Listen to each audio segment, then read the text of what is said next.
ओखलढुङ्गामा नेकपा एमालेको जित मैले सुनिश्चित ठानेको छु। म तपाईहरुलाई बधाई भन्न चाहन्छु, अग्रिम बधाई भन्न चाहन्छु युवा नेत्री अस्मिता थापालाई र शुभकामना भन्न चाहन्छु तपाईहरुको विजय सजिलोसँग होस्। केही मानिसहरूले पार्टी छोडे। किन छोडे भन्दा उम्मेदवार एउटाले पाएनन्, उम्मेदवार नपाएपछि एकजनाले पार्टी छोडे। अरु केहीले उहाँले पाउनु पर्थ्यो नपाएको हुनाले छोड्यौं भने। उनीहरूलाई पार्टी चाहिएको रहेनछ, व्यक्ति चाहिए रहेछ। हिसाब किताब अरु होला म जान्दिन। ओखलढुङ्गासँग म धेरै मसिनो गरी भिजेको पनि छैन। के कारणले एकपल्ट उम्मेदवारी नपाउँदा पहिले त उहाँलाई उम्मेदवारी दिएकै हो, प्रदेश सभा सदस्य बनाएकै हो, मन्त्री बनाएकै हो। फेरि अलिकति पर्खिँदाखेरि पालो आउँथ्यो होला। जिल्लामा यत्रो विघ्न बाहिरै बसेका मान्छेहरूको एउटा सानो अंश पनि यत्रो विघ्न छ। जिल्लामा थुप्रै मान्छे छन् होला, सबै त उम्मेदवार हुँदैन, एकजना उम्मेदवार हुने हो एकपल्टमा। अरूले त पार्टी छोडेनन्। कसैलाई चाहिँ नपाउने बित्तिकै पार्टी छोड्नुपर्ने ठिकै छ। अहिले त तपाईले केही दिएर पार्टीमा टिकाउनु होला, अर्कापल्ट नदिएका बेला त फेरि उयो अलिक माथि पुर्याउनुस्, अलिक बलियो बनाउनुस्, अलिक प्रभावशाली बनाउनुस्। नपाउने बित्तिकै फेरि पार्टी छोडिदिन्छ। झन् बढी नोक्सान। कस्तो चिनिएछ यसपल्ट भने चिनेरै नदिएको ठिकै भएछ। यसपल्ट दिएको भए झन् भग्या हुन्थे, झन् हामी सबैले बोकेर हिँड्थ्यौँ। अर्कापल्ट पाइन भनेपछि फेरि छोड्थे। पार्टीलाई त झन् ठुलो धोका हुन्थ्यो नि त। त्यसकारणले यसमा पीर चिन्ता लिन परेन। म ओखलढुङ्गावासी दाजुभाइ दिदीबहिनीहरूलाई भन्न चाहन्छु,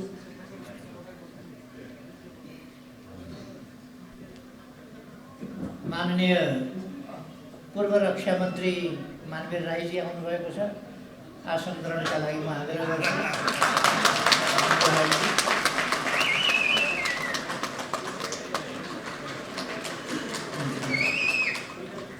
अब त्यतापट्टि चिन्ता गर्न परेन। 2 जना 4 जना मान्छेले स्वार्थ पूरा भएन भनेर, एमालेका उद्देश्य गलत भयो भनेर होइन, एमालेले लिएको गन्तव्य गलत भयो भनेर होइन,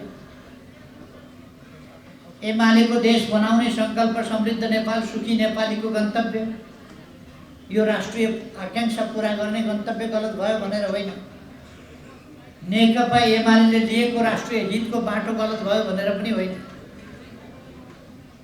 राष्ट्रियताको रक्षा सम्वर्धन गर्ने त्यो बाटो नीति गलत भयो भनेर होइन।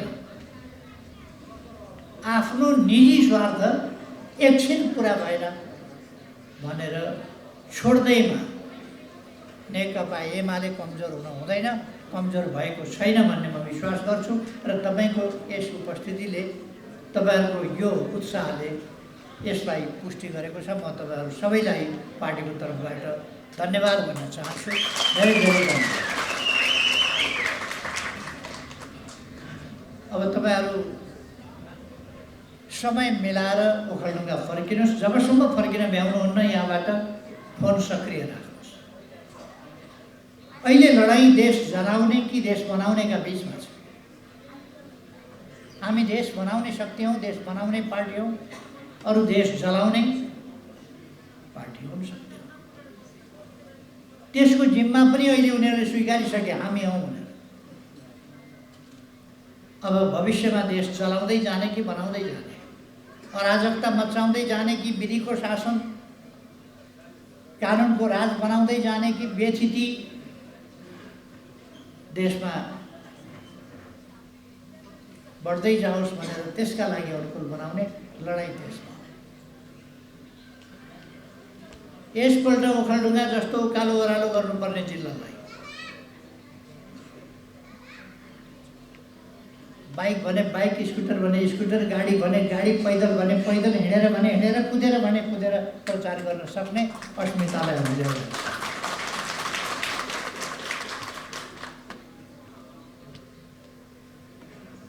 म विश्वस्त छु यहाँहरूले अस्मितालाई विजयी बनाउनुहुनेछ, सूर्य चिन्हलाई विजयी बनाउनुहुनेछ, नेकपा एमालेलाई विजयी बनाउनुहुनेछ, यो देशलाई विजयी बनाउनुहुनेछ, देशलाई हार्न दिनुहुने छैन।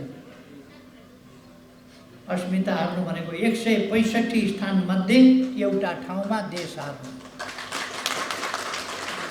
एउटा पनि ठाउँमा देश हार्नु हुँदैन, देशले जित्नुपर्छ। अस्मितालाई जिताएर 165 मध्येका एउटा ठाउँमा तपाईँहरूले जिताउनु। मेरै ठाउँमा पनि केही ठुटे सिङ लिएर पुगेका छन्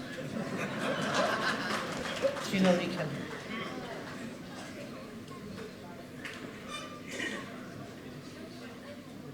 मैले धेरै केही भन्नु पर्दैन। अन्डा दुई प्रकारका हुन्छन्, एउटा बतासे, एउटा साँच्चैको अन्डा। बतासे अन्डाबाट चल्ला निक्लिँदैन, यी बतासे अन्डाहरूबाट पनि चल्ला निक्लिँदैन।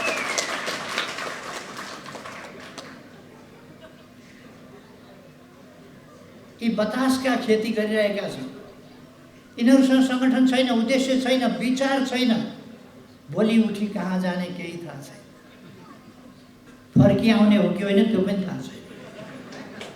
उल्टो झोस्न जाने छ, आगो बाल्न जाने छ, देश बिगार्न जाने छ, भड्काउन जाने छ, तोडफोड गर्न जाने छ, लुटपाट गर्न जानेको छ, आगजनी गर्न जाने छ। यस्ता कुराहरूलाई क्रान्ति भनेर महिमा मण्डन गरेको छ र अरूमाथि विभिन्न प्रकारका आरोपहरू लगाएको छ। यस्ता कुराहरूको प्रवाह गर्ने होइन, यी आकाशे खेती हुन्। धरतीमा यिनीहरू जनतासँग पुगेका छैन, उनीहरू जनतासँग पुगेका छैन। कहाँबाट कसले खेलाएका हुन् थाहा छैन, कसले चलाएका हुन् थाहा छैन। एउटा मुहिम चलाइदिएको छ, एउटा मोबाइल भन्ने भाँडो, त्यही मोबाइल भन्ने भाँडोबाट हुडलो मचाएको छ देशमा। हामी त्यसको पनि प्रयोग गर्छौँ र हामी जनताका बीचमा छौँ, जनताका साथमा छौँ, देशका लागि काम गर्छौँ, जनताका लागि काम गर्छौँ। समृद्ध नेपाल, सुखी नेपाली भन्छौँ, देशलाई समृद्ध बनाउँछौँ, सुरक्षित बनाउँछौँ, समृद्ध बनाउँछौँ र जनतालाई सुखी जनता बनाउँछौँ। हाम्रो त्यो गन्तव्यबाट हामी विचलित हुँदैन। साथीहरू ढुक्कले लाग्नुहोस्।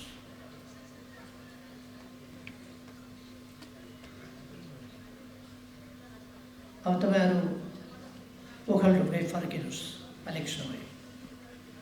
जसलाई तत्काल फर्किन मिल्दैन, तपाईँहरूले फोन फान आदि इत्यादि सक्रिय भएर चलाउनै पर्छ। र यो आइटीको सेक्टर एक ढङ्गले भन्ने भने मोबाइल युद्ध भनौँ, आइटीको युद्ध, यी सेक्टरमा पनि हामी हार्नु हुँदैन। यो सेक्टरमा हामीले उनीहरूलाई चेक गर्ने बित्तिकै उनीहरूसँग जनता छैन, उनीहरूले एउटा पनि राम्रो काम देशका लागि गरेका छैन, नराम्रोको डुम्मुर भइसक्यो। जन्मिँदा जन्मिँदै यिनीहरूको जन्मसँगै देशमा कस्तो कस्तो उपद्रव, यिनीहरूको जन्मसँगै कत्रो उपद्रव हो देशमा। र यिनीहरूले खोजेको के हो? राजनीतिको विरोध गर्छन्, खराब राजनीति गर्छ, राजनीतिक दलहरूको विरोध गर्छ अनि खराब दल निर्माण गर्छ, राजनीतिक गतिविधिको विरोध गर्छ, खराब गतिविधि सञ्चालन गर्छ, राजनीतिक नेताहरूको विरोध गर्छ, झुटा आरोपका साथ अपराधका चाममा उभिने खालका यिनीहरूले काम गर्छ। मैले धेरै भनिरहनु पर्दैन। अहिलेको सरकार फागुन 21 गते चुनाव गर्छु भन्दैछ। 21 गते चुनाव हुन्छ कि हुँदैन टुङ्गो छैन। हिमाली भेगमा मान्छे छैन। चुनावका लागि हिमाल चढ्न जस्तै अहिलेको समयमा कोही भोट खसाउन जानेवाला छैन। हिमाली भेग मान्छे नभएका ठाउँमा बाक्सा थापेर के हुन्छ? 4000 मान्छेले भोट हाल्नुपर्ने ठाउँमा 4 जनाले भोट हालेर बाक्सा पठाएर फिर्ता पठाएर के हुन्छ? चुनावको नाटक हुन्छ। चुनावमा भोट हाल्ने मान्छे छैन। उच्च पहाडी भेगमा हिमाली भेगमा भोट हुनेवालै छैन। फेरि पनि चुनाव गर्ने भनेर लागिरहेको छ। त्यो यस कारण पनि गर्न खोजिरहेको छ कि सहरी क्षेत्रमा जस्तो उच्च पहाडी भूभागमा हिमाली भेगमा यस्ता प्रकारका दुष्प्रभावहरूको धेरै अर्थ महत्त्व छैन। दुष्प्रभाव धेरै फैलिएको छैन।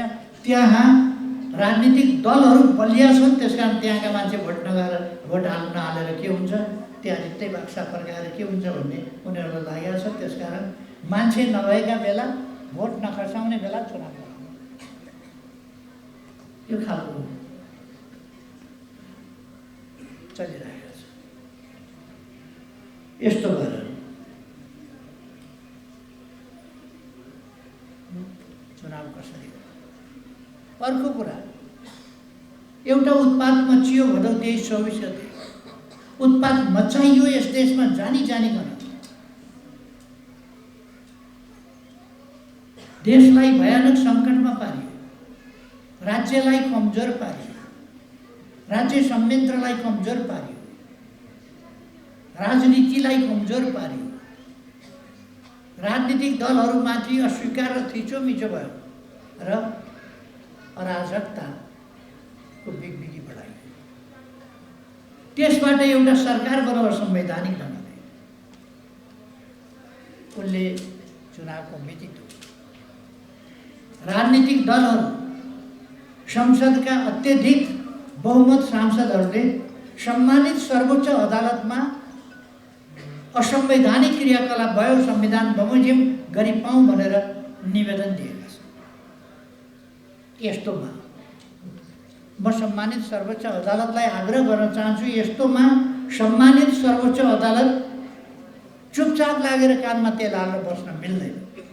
फैसला दिनुपर्छ अदालतले। चुनाव गर्ने या पुनर्स्थापना गर्ने। हामीले पुनर्स्थापनाको माग गरिराखेका छौँ, त्यो सुन्दै नसुन्ने अदालतले। संविधान मिचिएको छ भनिरहेका छौँ हामी, सुन्दै नसुन्ने। अदालतले बोल्नु पर्यो, भनिदिनु पर्यो। संविधान मिचिएको छैन भने छैन भनिदिनु पर्यो। मिच्न पाइन्छ भने पनि अदालतले भनिदिनु पर्यो संविधान मिच्न मजाले पाइन्छ। हामी मानौँला, सम्मानित सर्वोच्च अदालतको फैसला मानौँला, तर अदालतले भन्नु त पर्यो नि संविधान मिच्न पाइन्छ। कहिले संसद भङ्ग गर्नै पाइँदैन, कहिले मजाले पाइन्छ। त भनिदिनुहोस् न मजाले पाइन्छ भने। कमसेकम अदालत चुपचाप लागेर अदालत बस्न मिल्दैन। यत्रो संवैधानिक प्रश्न उठेका बेला, देश यस्तो संवैधानिक सङ्कटमा फँसेका बेला अदालत चुप लागेर बस्न मिल्दैन। यस्तो मौनताले सम्बन्धित संस्थाहरूको अस्तित्वको औचित्यमा प्रश्न उठ्ने अवस्था बन्छ। परेको केही काम नगर्ने हो भने संवैधानिक इजलास भनेर किन चाहियो त? सम्मानित अदालत, सर्वोच्च अदालत किन चाहियो त? प्रश्न उठ्दैन। फैसला नगर्ने हो भने। त्यसकारण अदालतले यस सम्बन्धमा चुनाव अगाडि नै बोल्नु पर्दछ, अविलम्ब बोल्नु पर्दछ, फैसला गर्नुपर्दछ। जे फैसला मन लाग्छ त्यो उहाँहरूको कुरा हो। स्वतन्त्र न्यायालयलाई हामी सम्मान गर्छौँ, न्यायालयको स्वतन्त्रतालाई सम्मान गर्छौँ, तर स्वतन्त्रतालाई सम्मान गर्छौँ। तर हाम्रो आग्रह छ अदालतले केही भएको नभएको, थाहा पाएको नपाएको, निवेदन परेको थाहा भएको नभएको यस्तो ढङ्गले अदालत बस्न पाउँदैन। कुनै ब्युरोक्रेटिक हर्डल, कुनै बहानामा यसरी बस्नु मिल्दैन। त्यसकारण हामी अविलम्ब फैसलाको माग गर्दछौँ।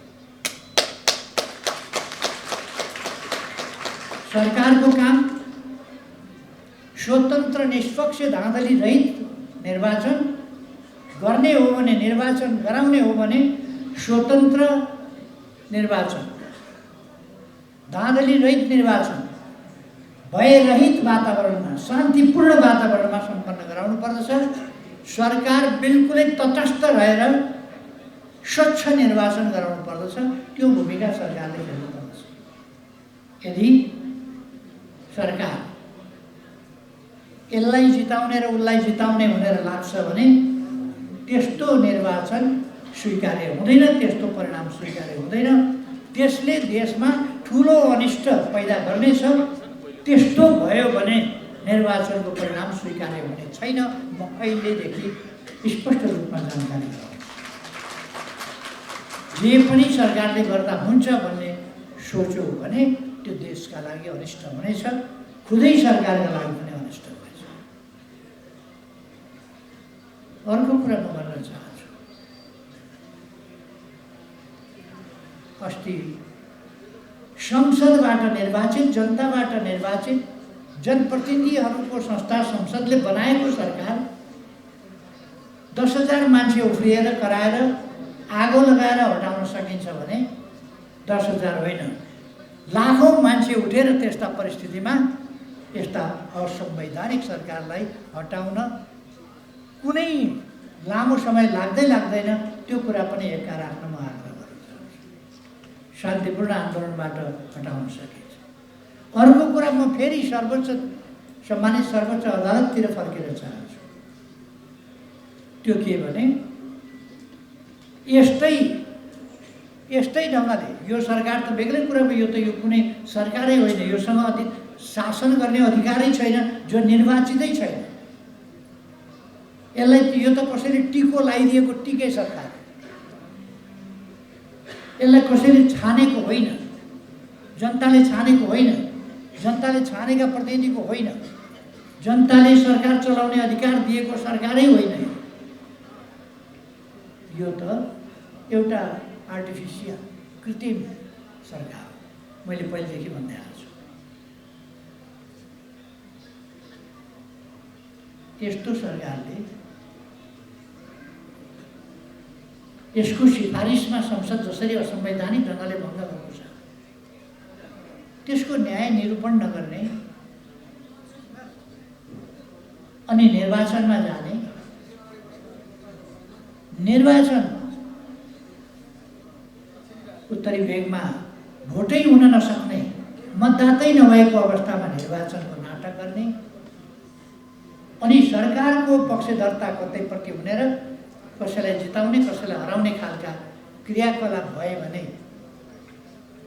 त्योभन्दा अनिष्ट के हुन्छ? तसर्थ म आग्रह गर्न चाहन्छु, प्रतिनिधि सभा हाम्रो माग अदालतको फैसला आफ्नो ठाउँमा होला। अदालतले अविलम्ब जेसुकै भए पनि फैसला गर्नुपर्छ। हामी भन्छौँ सर्वोच्च अदालतका पूर्व नजिरहरू संविधान, संवैधानिक व्यवस्था, लोकतान्त्रिक मूल्य मान्यताहरू कुनै पनि हिसाबले विघटित प्रतिनिधि सभाको तत्काल पुनर्स्थापना हुनुपर्दछ। त्यसपछि संसदले संविधान संशोधन गर्ने, सर्वपक्षीय सरकार बनाउने र निश्चित समयमा त्यो सर्वपक्षीय सरकारले स्वच्छ निर्वाचन गराउने, त्यो खालको एउटा राष्ट्रिय सहमतिको वातावरण बनाएर देशलाई शान्तितर्फ, तनावरहित, संवादबाट समस्याको समाधान गर्ने बाटोतर्फ देशलाई लानुपर्छ, तनावतर्फ होइन। अहिलेको सरकार संवादमा छैन, कोसँग संवादमा छ हामीलाई थाहा छैन। मैले एकपल्ट प्रधानमन्त्रीजीलाई धेरै अगाडि भेटेको थिएँ।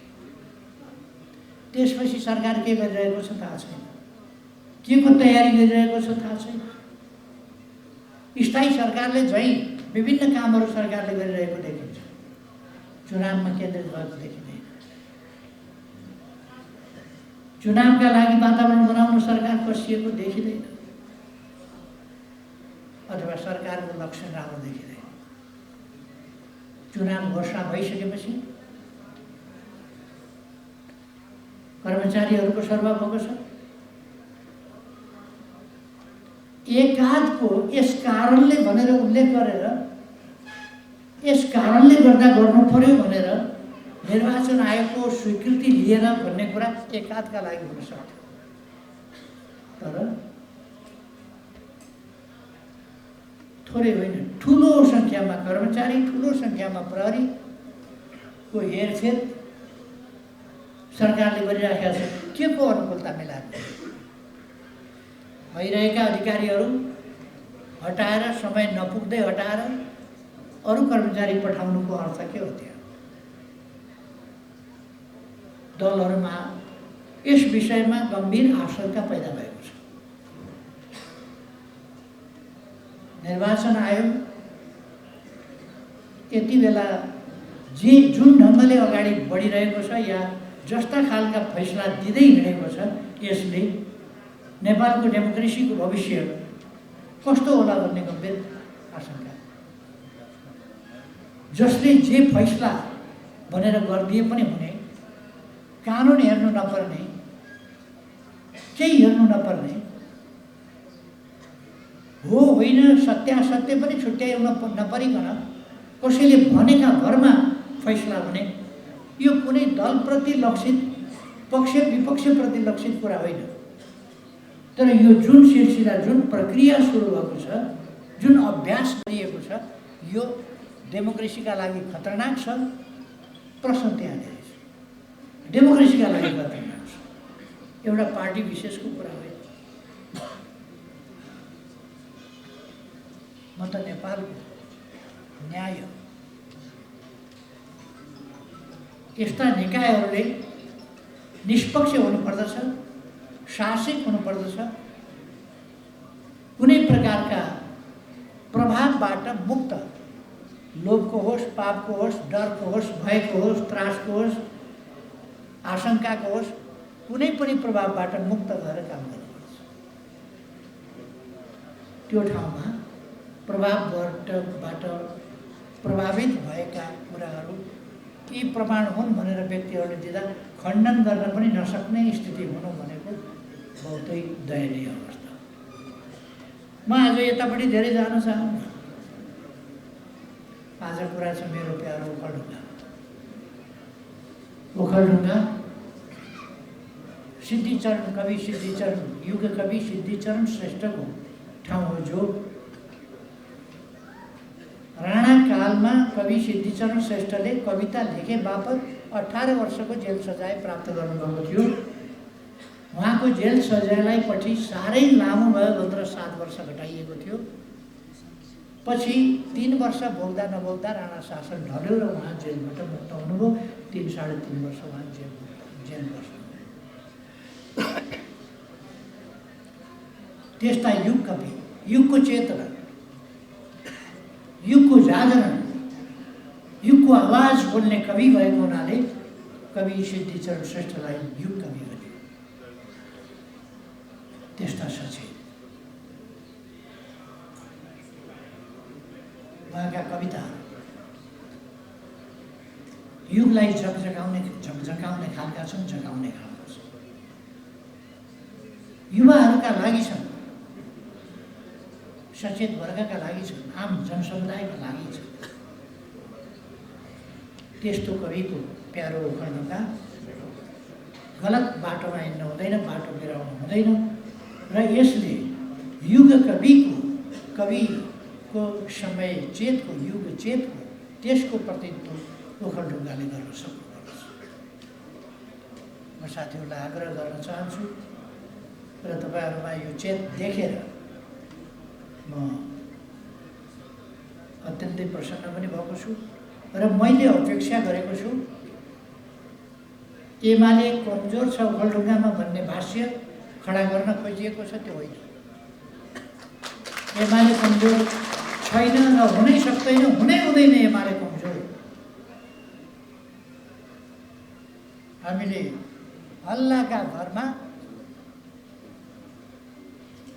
अल्लाहको भरमा जनतालाई अल्मलिन दियौँ भने अथवा हाम्रा मतको रक्षा सुरक्षा गर्न सकेनौँ भने परिणाम गलत दिशातिर गयो भने भोलि पार्लियामेन्टमा, अघिल्लो पार्लियामेन्टमा हामीले देख्यौँ नि कतिपय कस्ता मान्छेहरू थिए, हल्ला मात्रै गर्ने, नचाहिने कुरा मात्रै गर्ने,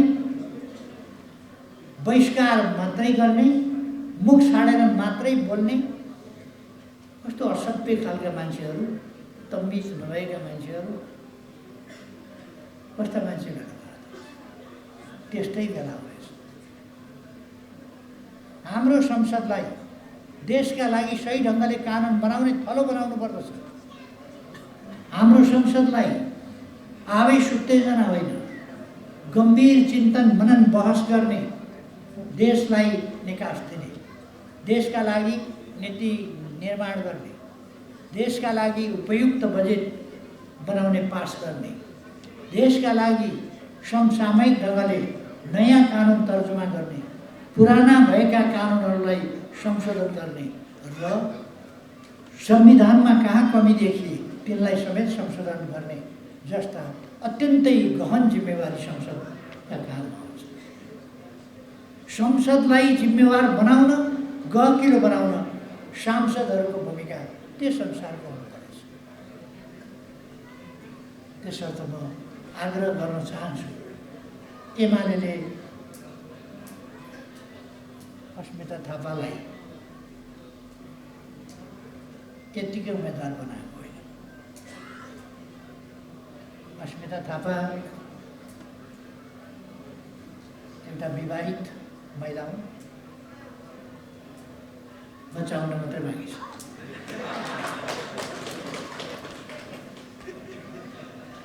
विवाहित, पढे लेखेको, ओखलढुङ्गालाई असाध्य माया गर्ने, विकास प्रेमी, भिजन भएको, अत्यन्त निष्ठावान।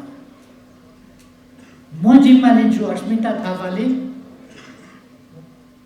जनतालाई धोका दिएर, पार्टीलाई धोका दिएर, आन्दोलनलाई धोका दिएर यो पाइन भनेर रिसाएर घुर्क्याएर फनक्क फर्केर अर्कोतिर लाग्ने, पार्टी छोड्ने यस्तो तमासा अस्मिता थापाले छैन। म घरटी बस्न तयार छु।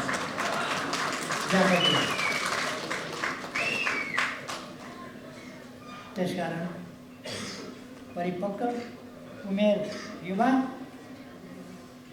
पढाइ लेखाइ राम्रो, बानी व्यवहार ठिक,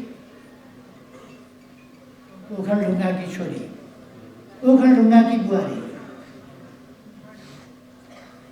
र ओखलढुङ्गालाई माया गर्ने, विकासलाई माया गर्ने अस्मिता थापा तपाईँहरूले जिताउनै पर्छ, जिताउनु हुनेछ भन्ने विश्वास गर्छु।